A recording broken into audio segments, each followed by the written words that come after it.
1번 쌀의 품질 요소와 관련된 설명으로 옳지 않은 것.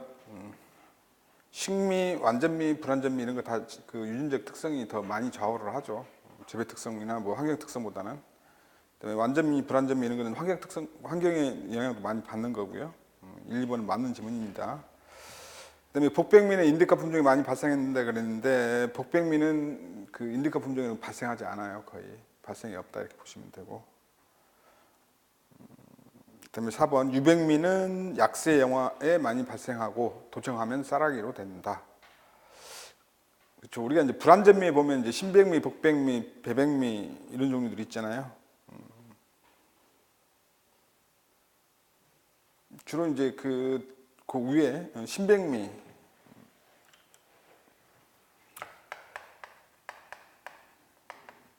복백미, 그다음에 이제 배백미 이런 거 있죠. 뭐 배백미.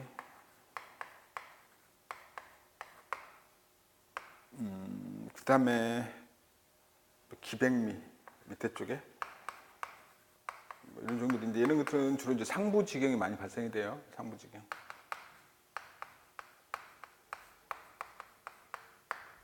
그다음에 이제 주로 대립일 때 아무래도 상부지경이 가장 먼저 이제 전부 축적이 되니까 이제 벼 알이 커질 거고 거기에 이제 보면은 전부 축적이 이제 커지면은 아무래도 이동거리가 머니까 전부 축적이 좀 부족한 곳에 주로 이제 탈수가 되면서 이제 난반사를 일으켜서 이제 그 하얗게 보이는 증상이 생기는 거니까 신백미 이 안쪽, 그다음에 복백미 이쪽, 배아 있으면 이쪽, 배백미는 이쪽, 기백미는 이 밑에 쪽 이렇게 되죠. 그래서 그 유백미는 약세 하부지경이 많이 발생한다. 이것 때문에 지금 제가 지문을 넣어놓은 거니까 다른 것들은 대부분 다 기타 뭐 삼미, 청미 이런 것들은 좀 다르니까 의미가. 그다음에 이제 대부분 주로 이제 고온이나 또 고온 건조 시에 등숙기 때 고온이나 고온 건조 시에 발생이 되는데 거기 이제 동절미 있지 동절미란다. 동절미. 주로 이제 이렇게 여기 이렇게 잘 녹해지는 거잖아. 얘는 이제 저온 시에 주로 많이 발생이 돼. 등숙기 때 저온에서.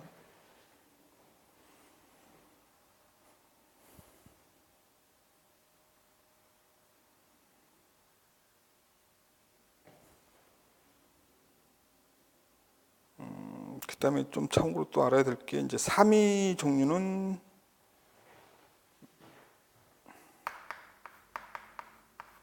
인디카에서 많이 발생이 되는 거. 인디카 종이 자포니카 종보다 발생이 많다는 것. 얘가 좀 기니까. 기본적인 특징은 이렇게 이제 불완전미에서는 이 정도만 알면 될 것 같고요.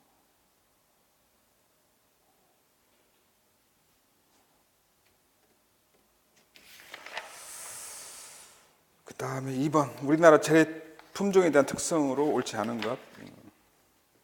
우리나라 재래 품종은 거기 나와 있는 4개 지문 다 출제는 좀 뭐 그렇게 뭐 적당한 문제는 아닌데요. 뭐 일단 기본적으로 좀 알아두시는 게 좋을 것 같아서 대부분 조숙성이고요. 2번 포기당 이삭수는 많고 이삭꽃수가 적다 그랬는데 포기당 이삭수는 적고 이삭꽃 그러니까 영화수는 많은 편이에요. 그러니까 이제 분월수는 적고 이삭수 또는 분월수는 적고 이삭당 영화수는 많은 편이 한 이삭에 영화는 좀 많이 달리는 편이다 이렇게 보면 되죠. 이게 보통 이제 수중형이었겠죠. 수중형 형태 비슷하네요, 그렇죠?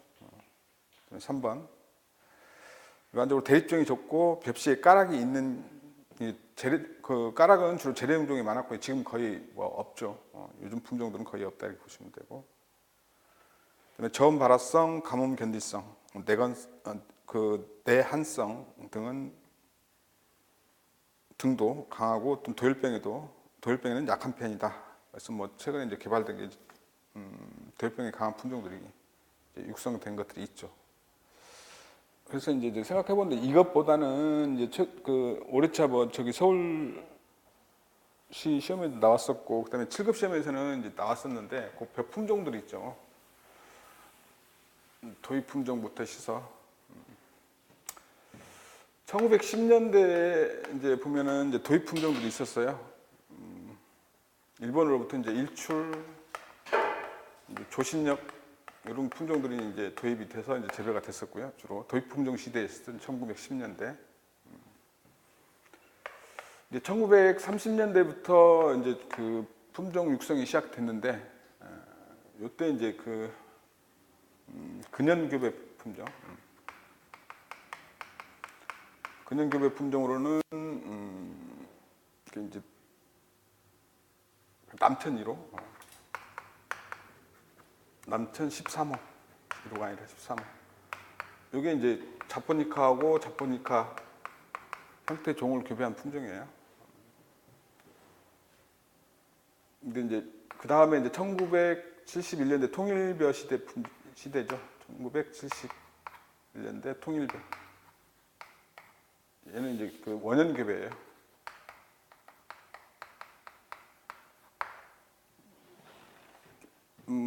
얘도 좀 기본적으로 얘는 이제 그 품종 교배 과정을 좀 알고 계셔야 되죠. 6하라하고 TN1하고 교배를 해서 여기서 나온 F1하고 IR8하고 교배를 해서 나온 게 이제 통일벼죠. 여기서 6하라가 자포니카고요. 얘가 이제 인디카 종이 이제 원년 교배예요.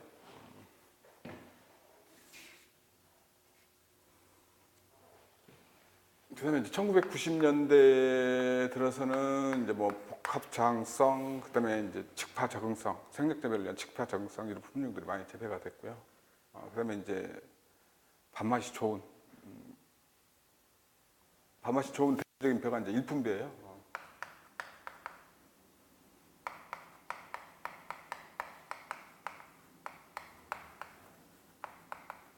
대표적으로 일품벼가 있고 말 그대로. 그다음에 이제 특수미 종류들이 이제 출현하기 시작했는데, 특수미는 이제 용도 다양화를 위해서 여기 중간에 이제 1980년대 그 최초의 이제 화분배양 품종 있죠. 화분배양 품종으로 화자 들어가는 거 있죠. 화성배가 최초죠.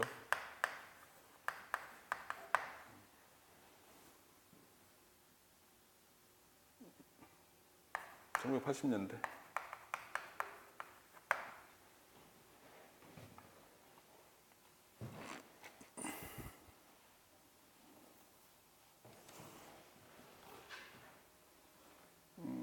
그다음에 이제 특수미로 그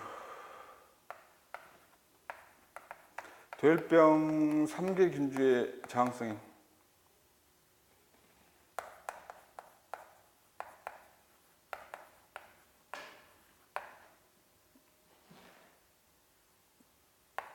품종이 좀 새추정병하고 추청병, 그다음에 안성병. 얘들은 이제 닭의 품종이에요. 닭의 교배 품종이에요. 이것도 좀 기억해 두시고. 기타 이제 특수미로는 뭐 이제 밥맛 좋은 것, 그 구수한 냄새 나는 거 있죠. 구수한 냄새.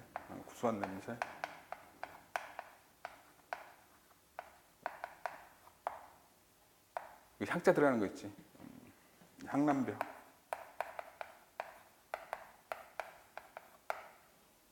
그다음에 이름이 향미. 향남 향미로.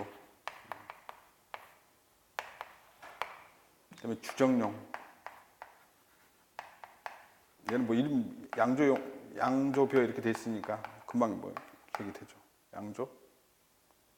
그다음에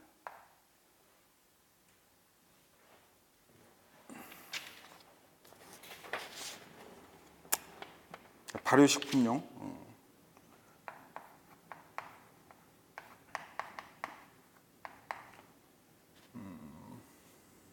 설갱배라고 있습니다. 설갱배.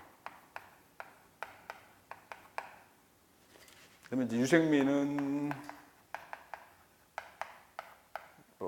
백진주, 흑색살,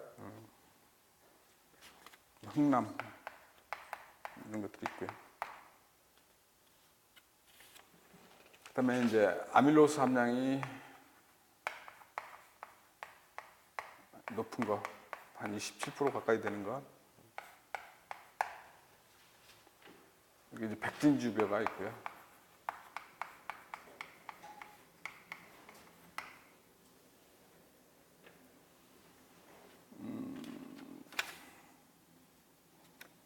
그다음에 리신 함량이 높은 거, 4.31% 정도 되는데. 이게 이제 영산뼈가 있고요. 자, 초다수성. 헥타르당 한 7톤 정도, 7.01톤 정도의 소출이 나는 것.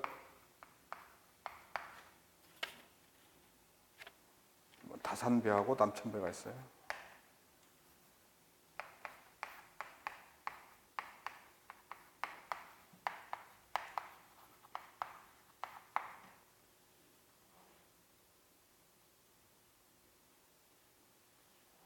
뭐 이쪽은 뭐 그 이름을 유추하기는 어렵지 않으니까 요거 내용 좀 이렇게 기억을 하시고요.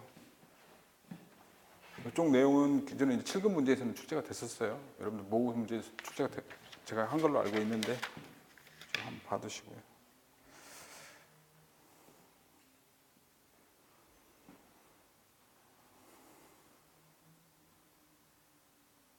다음에 3번. 벽실을 직접 논에 뿌리는 직파 재배의 가장 큰 장점.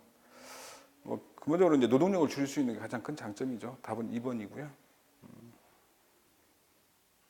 직파 재배는 이제 육묘, 모내기 등이 생략되어서 이제 못다리를 만들 필요가 없고, 그다음에 육묘 상자라든지 이항하는 기계도 필요가 없으니까 노력이라든지 자재가 절약되는 그런 이제 재배 기술이 이제 직파 재배다 이렇게 보시면 되고요.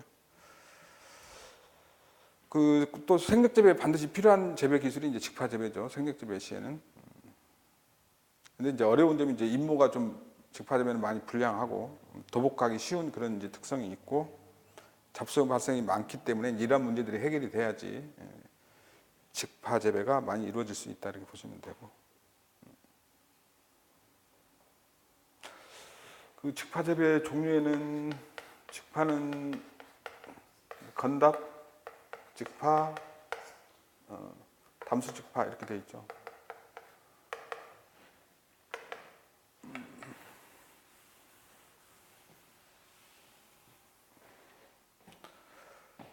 자, 건답, 조파, 깃뿌림, 요철골 지파,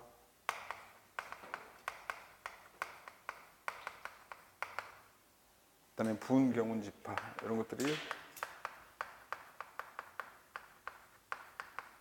건답 직파고요. 담수 직파에는 담수 표면산파,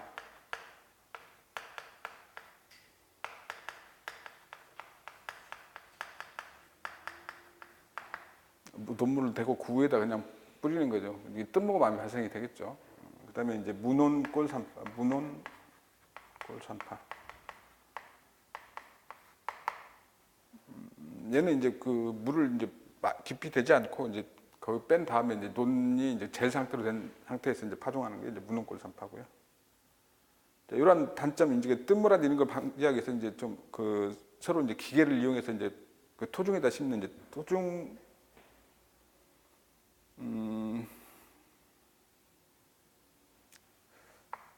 담수 토종지파. 얘는 이제 직파기로 그 흙 안에다가 깊이 이제 넣어서 심는 게 이제 담수 토종직파고요.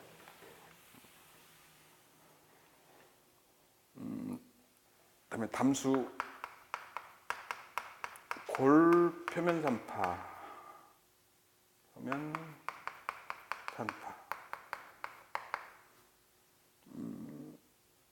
얘는 이제 그 골을 내고 이제 거기다 파종하기 때문에 이제 복토가 돼서 이제 도복 위험이 좀 줄어드는 그런 장점이 있죠. 이런 종류들이 있다 이렇게 보시면 됩니다.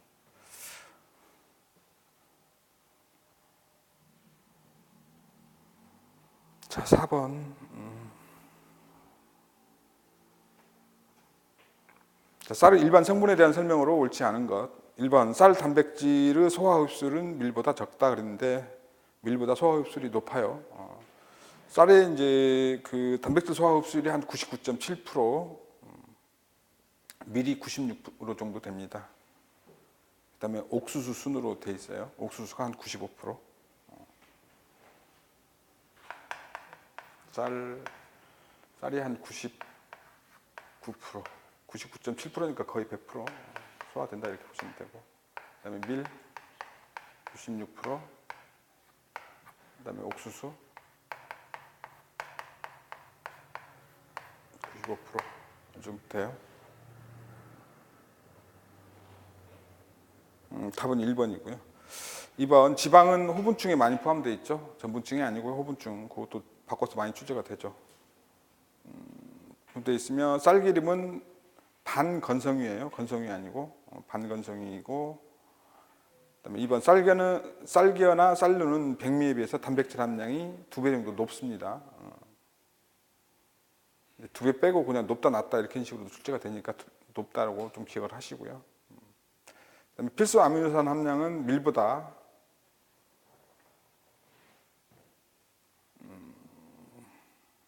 높다 이렇게 돼 있죠.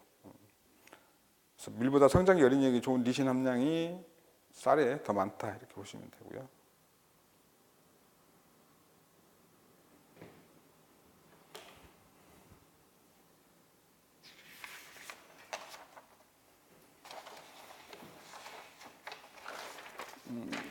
자, 그다음에 5번, 맥주 원료가 되는 맥주 보리의 이삭은 어떤 형태인가? 근데 두 줄 보리 형태예요. 두 줄 보리 형태의 품종으로는 좀 잘 아시는 골든 멜론, 그렇죠?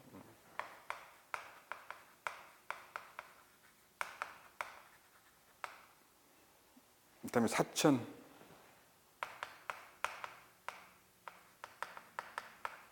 투광, 진광 이런 품종들이 이제 두 줄 보리예요. 맥주맥 품종이다 이렇게 보면 되죠.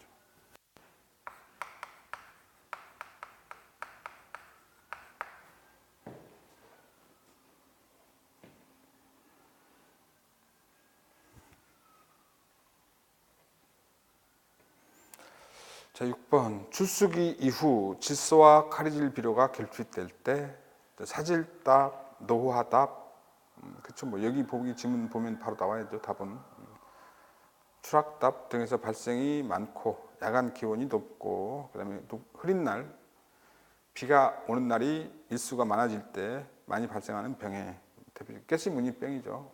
한문명으로는 이제 호마엽꽃병이라고도 하고요.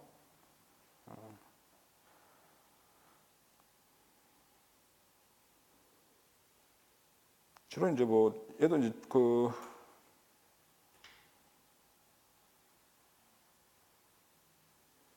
월동 장소는 병에 걸린 이제 볏짚, 그다음에 벽시, 월동태는 균사 또는 포자.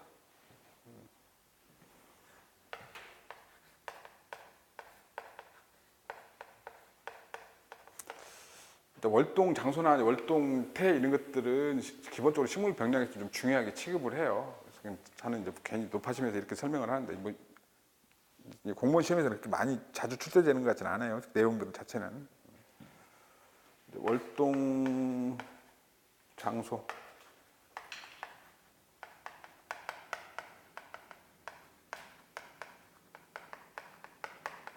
볏짚이나 벽시, 월동태, 균사 또는 표자.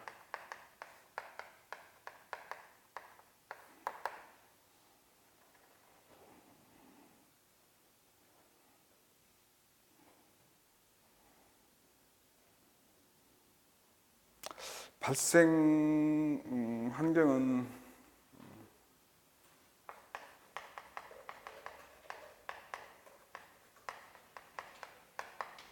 보통 온도는 한 25도에서 30도, 습도는 90% 이상, 환경에서 주로 많이 발생이 된다. 이 정도까지만 하죠. 그다음에 방제 방법은 종자 전염하니까 종자 전염하기도 하고 2차 전염은 그러니까는 이제 가시분인병이 걸린 벼에서 벼로 계속 옮겨가는 건 2차 전염은 이제 공기 전염이고요. 얘가 이제 1차 전염하는 것 날라와서 이제 그 벼에 이제 감염이 되는 것은 이제 종자 전염을 합니다. 종자 전염. 그래서 종자 초독을 하는 것 기본적인 뭐 방제 방법이고요. 그리고 앞에서 나왔던 것처럼 카리질이나 질소질비를 충분히 또는 정량 공급을 해야 되고, 그다음에 미량 요소인 철이라든지 망간, 칼슘 등이 부족하지 않도록 하는 거. 미량 요소가 부족했을 때 많이 발생이 되니까. 그다음에 비료는 분시하는 게 좋고요. 한꺼번에 많이 주는 것보다는 객토 유기물 시용. 그다음에 이제 뭐 발생했을 때는 이제 치료약제인 약제 살포 기본적인 내용이고요.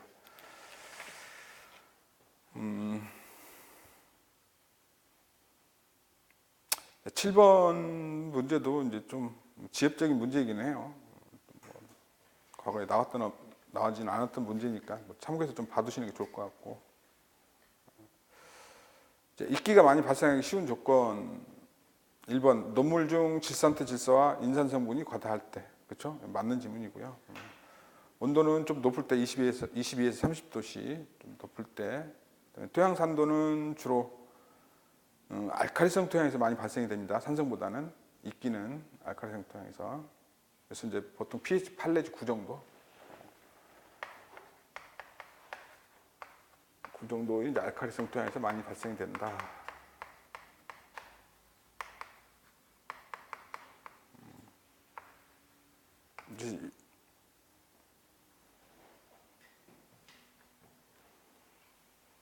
그다음에 이제 심층 시비보다는 표층 시비 할 때 많이 발생이 되고요. 그래서 문제가 그렇게 나쁘진 않아요. 뭐 괜찮으니까 좀 봐두시고요. 그래서 보통은 이제 산성이 나쁜 조건들로 이렇게 이제 생각이 되니까 이게 좀 기억을 해두시는 게 좋을 것 같죠. 8번 감광상이 높은 품종. 이게 감광성 품종을 저희도 지방에서 재배할 경우 추수 반응은 일단 감광성이 높은 품종은 생육 기간이 좀 길죠. 그래서 다수학성 품종이니까 수량이 이제 감소하겠죠. 저희도 지방이면 강화성 저희도 지방이면 이제 적도 부근이니까요. 적도 부근은 이제 기상 환경은 연중, 고온, 단일 환경이기 때문에 단일에 의해서 일찍 추수가 되겠네요. 생육 기간이 짧아지겠네요. 그렇죠? 그럼 이제 수량 감소로 이어질 거고요. 추수가 현저히 촉진되고 수량이 적어지는 거. 답이 2번이겠네요. 그렇죠?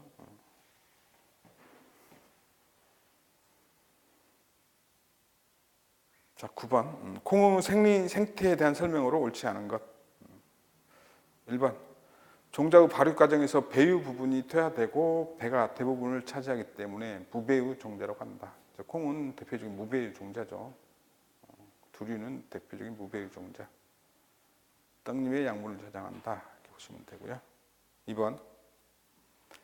품종에 따라서 꼬투리당 평균 종자 수가 차이 나는 것은 수정된 배주 수가 다르기 때문이다. 대부분 식물들의 이제 종자가 많은 것들은 그만큼 종자 수만큼 배주가 생성이 되고 배주가 종자로 발달을 하는 거니까 종자 수만큼 배주가 만들어지겠죠. 당연히. 3번 성숙기에 고온에 처할 경우 종자의 지방 함량은 감소하나 단백질 함량은 증가한다. 이제 그게 질문이 틀렸죠. 이제 결실기에 성숙기, 결실기에 고온에 면하게 되면 이제 지방 함량은 증가하죠. 지방 함량은 증가하나 단백질 함량은 감소한다. 이렇게 해야지 맞는 지문이고요. 따라서 종실비대가 충실하지 못한 그런 결과를 낳게 되고요.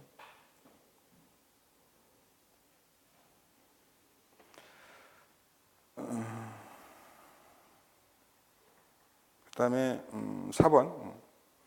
종자 크기가 최대에 달하는 시기를 생리적 성숙기라고 하는데 이 시기를 R6로 표시한다.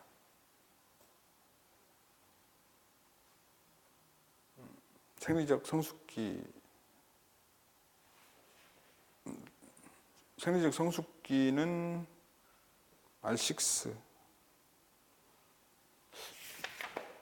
성숙기가 R7부터인가요? 성숙시, 성숙 R7, 8 그러니까 4번도 틀린 질문인가요?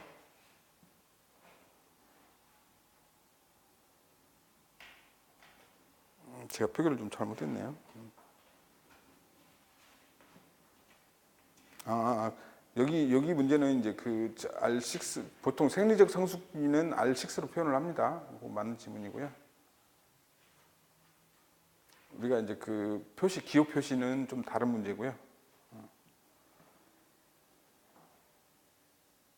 종자 크기가 최대에 달하는 시기 입비대 됐을 때 R6 4번도 맞고요. 틀린 질문은 3번. 그래서 그 3번 지문도 잘 나오는 거네요. 이쪽에 이제 콩 생리 생태에 대한 내용에서는 잘 나오는 거니까.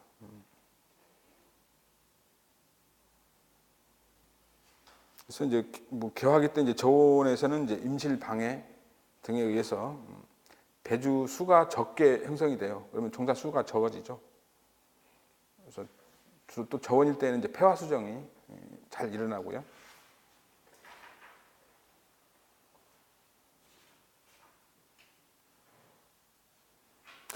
일단은 냉에 의한 감소 요인으로는 이제 총절수 감소 요인이 가장 커요. 총절수, 입중, 마디당 협수.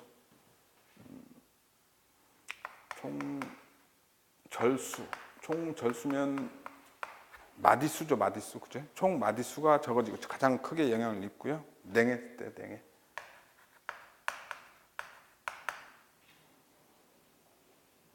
그다음에 입중, 무게, 콩의 무게가 가장 그 다음에 영향을 입고요. 그다음에 마디당 협수, 꼬투리수죠, 협수, 꼬투리수가 냉에 의해서 세 번째로 영향을 받는다 이렇게 보시면 돼요. 이것도 뭐 참고로 좀 알아두시고요.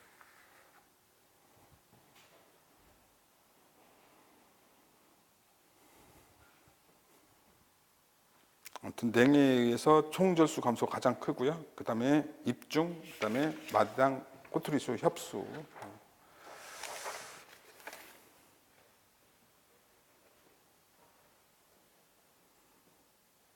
자, 10번. 미르 단백질에 대한 설명으로 옳지 않은 것. 1번. 단백질 함량이 높은 강력분은 글루텐 함량이 높다. 그렇죠? 맞습니다. 밀에는 대부분은 이제 단백질의 6 내지 20% 정도 합의되어 있는데 그중 80%는 부질, 그렇죠? 글루텐 함량이고 나머지는 기타 성분으로 되어 있고요. 2번 토양수문이 낮아지면 단백질 함량이 증가된다. 보통 토양수분이 낮아지면 반대로 되어 있죠. 2번도 틀린 질문이네요. 토양수분이 낮아지면, 그러니까 보통 이제 그렇게 되어 있죠. 교재에는 이제 보통 종실 발달 시기에 이제 비가 많이 오면, 그러니까 수분 함량이 많은 거죠. 비가 많이 오면 단백질 함량이 낮아진다. 이렇게 아니 맞구나, 증가된다 했으니까 맞는 질문이네요. 그렇죠? 다시 한번 이제 종실 발달 시기에 비가 많이 오면 수분 함량이 많으면 단백질 함량이 높아지죠. 아니 낮아진다 이렇게 하면 맞고요. 낮아진다. 고기처럼 지금 토양수분이 낮아지면 단백질 함량이 증가된다. 반대로 된 질문이니까 맞고요. 2번 맞네요. 그다음에 3번 결정입자가 없는 연질밀은 경질밀보다 단백질 함량이 높다 그랬는데 단백질 함량은 경질밀이 연질밀보다 더 높죠. 답은 3번이고요. 그다음에 4번 밀 종실의 단백질 중에서 글루텐 함량이 80%. 제가 앞서 설명드렸던 것처럼 밀에는 한 6 내지 20% 정도의 단백질이 함유되어 있는데 그중 대부분의 80% 정도는 부질인 단백질이다 이렇게 보시면 되죠. 그 단백질의 주요 성분으로는 이제 알부민하고 글로불린, 프로테제 등이 있고 그중 가장 많이 포함되는데 글루텐, 글루아딘, 글루테닌, 글루아딘 두 개 합쳐서 글루텐을 형성을 하죠.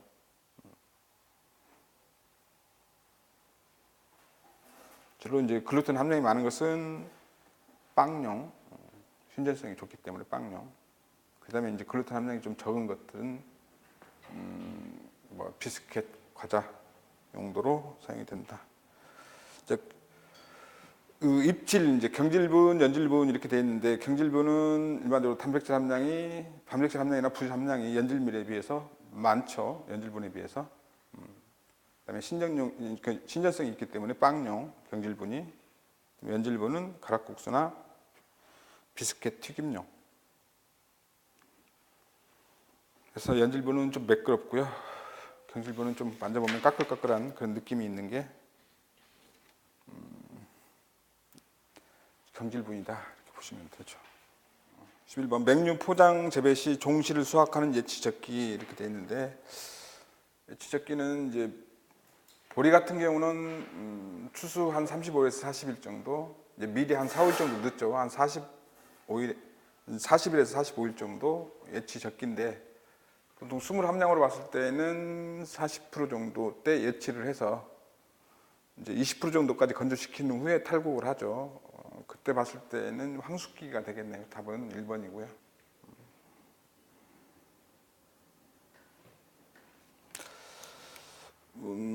아무튼 종실 발달 순서는 이제 길이, 나비, 두께 형태로 이제 발달이 되니까 이제 두께가 완성되는 시기인 황숙기 때, 그다음에 이제 앞서 말씀드렸던 것처럼 보리는 이제 출수 후 35일에서 40일, 밀은 그보다 한 4일 정도 늦다고 했어요. 출수 후 개화가 좀 늦죠. 밀이. 그다음에 12번 보리의 유수 분화 단계를 잘 나타내고 있는 발달 순서. 그게 이제 답은 2번이고요. 일단 시원체가 나타나고요. 시원체에서 이제 포가 분화가 되고 소수, 그다음에 영화 이렇게 돼야 되죠. 소수가 먼저예요. 아무튼 그렇죠. 소수가 먼저 나오고 소수 위에 영화가 달리니까 소수 분화, 영화 분화 이렇게 된다 이렇게 보시면 되고요.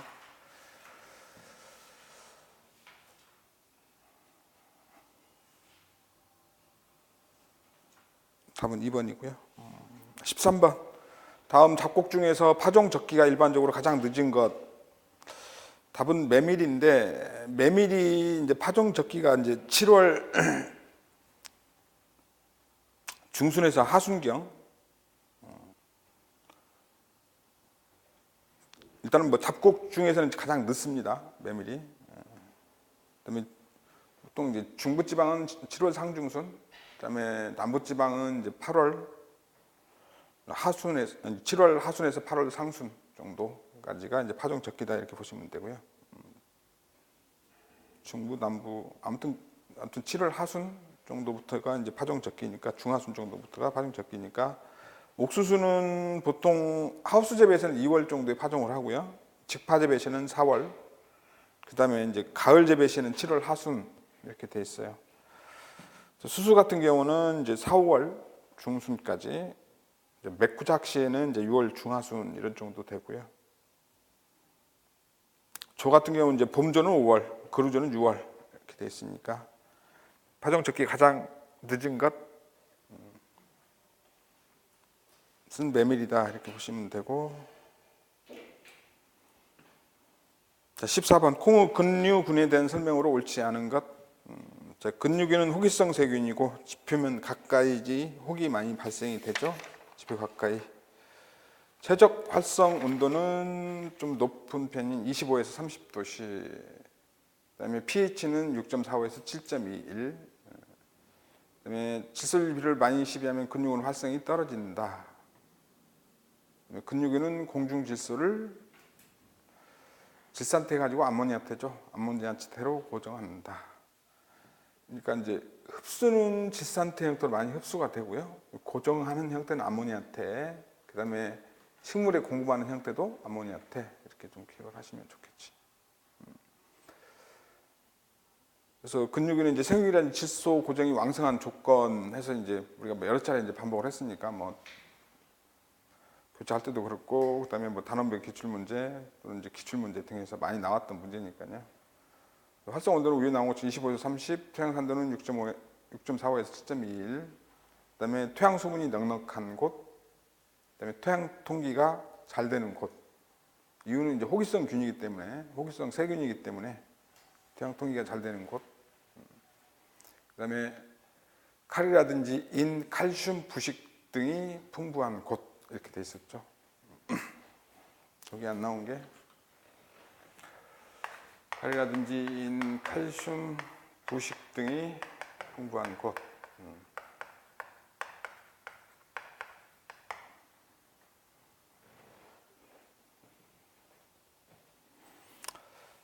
자, 15번.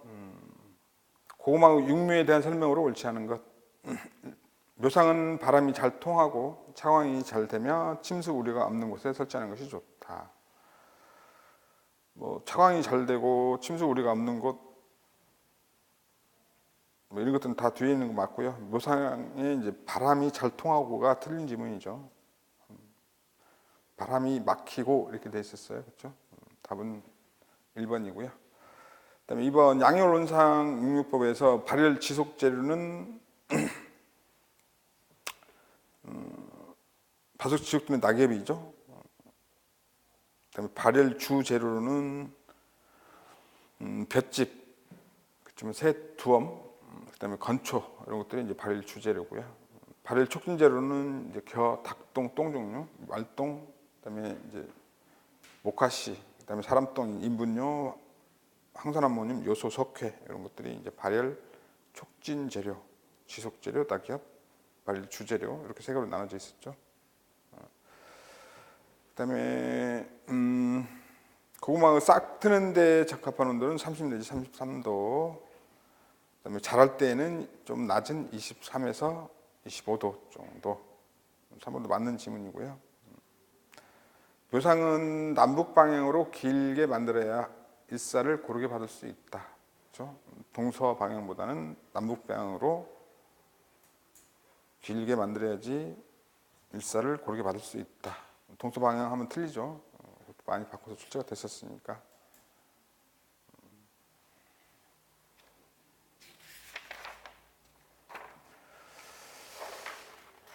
자, 호밀 관련해서 뭐 임성에 관해서도 시험에 아주 잘 나오는 결곡성 문제가 뭐 호밀은 그 외에는 뭐 그 호밀의 뭐 저기 여러 가지 장점하고 여기 두 가지 부분에서 뭐 거의 출제된다고 보시면 돼요.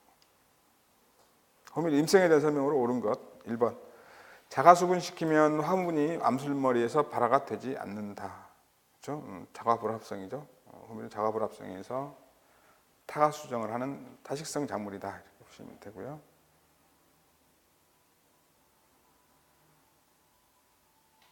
아무튼 자가불합성의 기작에 대한 설명이고요. 2번. 자가불임 아니다. 이렇게 되어 있습니다. 그러니까 호밀은 자가수분을 시키면 화분이 암설물에서 발화가 되나 화분간이 신장이 안 되는 거죠. 화분간이 신장이 안 된다 이렇게 됐어요. 발화는 되나 화분간이 신장되지 않는다. 발화는 하지만 화분간이 신장을 해서 난세포에 도달하지 않는다 이렇게 돼 있어요. 화분간이 난세포에 도달하지 않는다. 발화는 됩니다.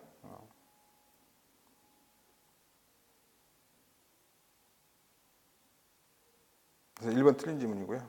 2번 자가불임성 유전은 우성 맞죠? 여성으로 많이 바꾸니까요. 개체간 유전적 변이가 인정이 된다. 2번은 맞는 지문이고요. 3번 자가임성 정도는 재배종보다 야생종이 높다. 근데 자가임성 정도는 야생종이 재배종보다 높죠. 야생종이 재배종보다 높고, 그다음에 그 옆에 이제 지문이 하나 더 있는데 러시아 품종은 이제 남방종이 북방종보다 높다. 남방종이 북방종보다 높다. 야생종이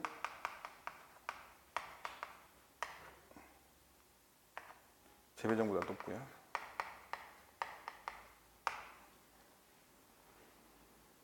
자가 임성 정도. 4번 결곡성이 나타나는 원인은 미수분이며 유전되지 않는다. 근데 유전되죠. 결곡성은 유전이 된다. 이렇게 보시면 되고요.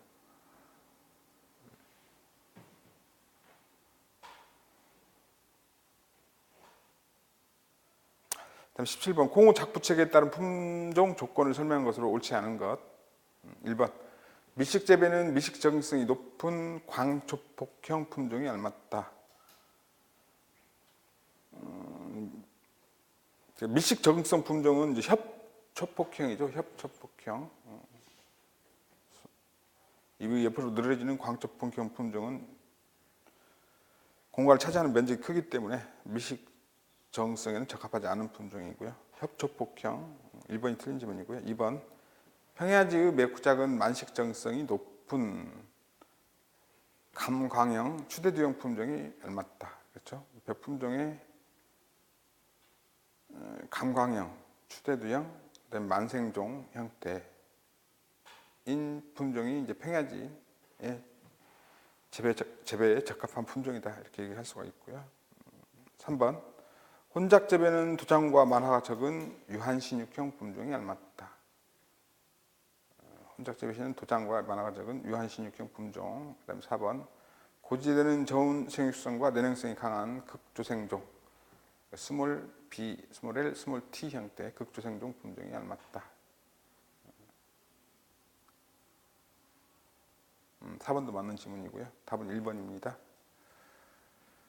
18번 봄의 기상생태형을 설명한 것이다.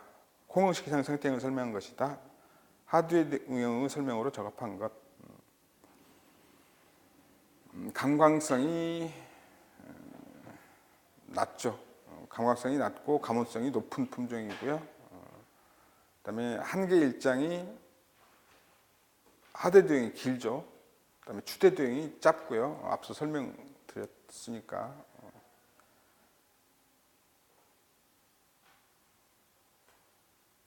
길다 맞고요. 그다음에 가문성이 높은 품종군은 개화 성숙이 빠르다. 가문성 품종이 개화 성숙이 빠르고요.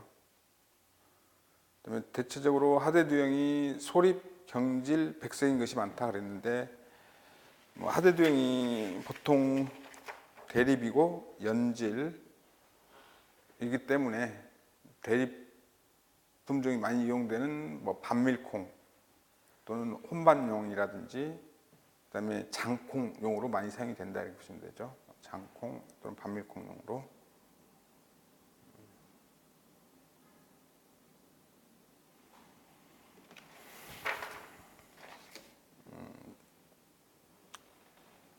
자, 19번 맹류 포장에서 추수에 대한 설명으로 옳지 않은 것.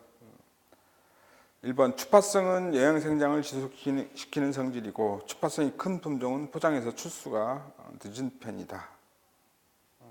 맞는 거죠. 2번 추파형 호미를 봄에 파종하여 유식물제 시기에 단일 처리를 하면 춘화가 되어 정상적으로 추수하는다. 그래서 춘화 처리라고 하죠.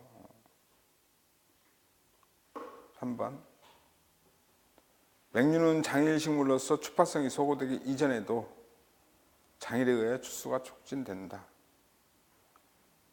맹류는 장일식물로서 추파성이 소개되기 이전에도 장일에 의해 추수가 촉진된다 그랬는데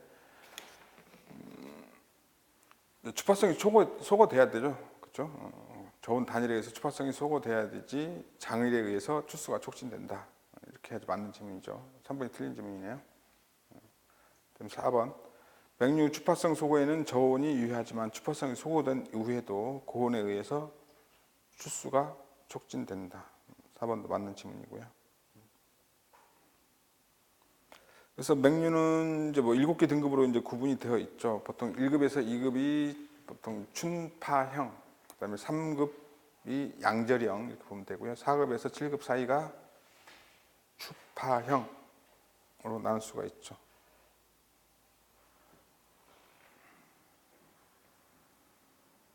그래서 3번처럼 겨울의 저온 단일에 의해서 추파성이 소거돼야지 장일 조건에 의해서 추수 개화가 촉진이 된다. 이렇게 해야지 맞는 질문이고요.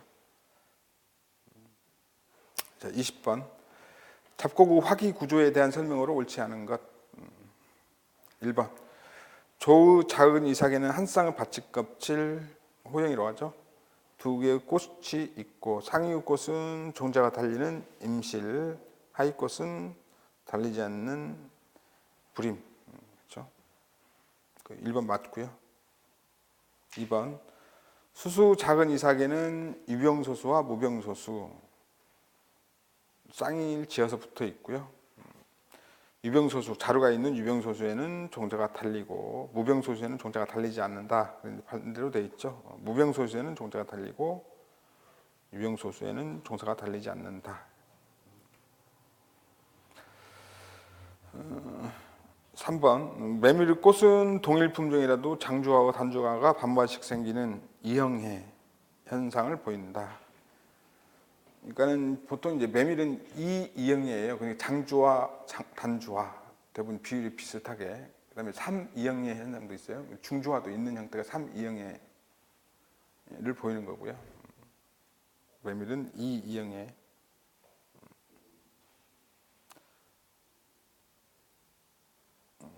그래서 이제 포사청 자가불합성에 해당되고요. 그래서 타식을 하는 거고, 그다음에 이제 대부분 다른 이제 그 식용 작물에서 또 호밀이나 그다음에 뭐 그 율무, 그다음에 옥수수 이런 것들은 이제 풍매화인데 메밀만 충매화였었죠. 참고로 좀 기억을 하시고요. 그다음에 옥수수는 줄기 끝에 수의삭, 그렇죠? 끝 윗부분에 수의삭, 중간 마디에 암이삭. 암이삭의 수염이 암술 머리와 주두 역할을 하고요. 그다음에 장동주 이화 식물이죠. 4번은 맞는 지문이고요. 그래서 틀린 거는 2번이고요. 그래서 기본적으로 수수 형태를 보면 종실의 형태는 이제 영과죠, 영과. 영이 껍질이 있는 그런 영과 형태이고, 그다음에 받침 껍질로 쌓여 있고요. 호형이라고 하죠. 받침 껍질을 호형. 그다음에 종군의 수는 한 번. 그다음에 관근도 발생이 되고요. 그다음에 지성에서 이제 그 부정근이 발생을 해서 지탱하는 역할도 하죠. 옥수수 엽이는 없습니다. 엽설만 있고요. 엽설의 이제 형태는 한상, 이제 둥그런 막편, 색깔색 막편으로 되어 있고요. 그다음에 소수는 지경에는 이제 두 개의 소수가 달리는데 하나는 무병소수, 하나는 유병소수 이렇게 되어 있고요. 이제 무병소수가 임실이 되는데 무병소수의 이제 구조는 암술 1개, 수술 3개, 임피 1쌍. 암술 1개, 수술 3개, 임피 1쌍 이렇게 되어 있다. 이렇게 보시면 되죠. 자, 오늘은 이렇게 해서 마치죠. 감사합니다. 네.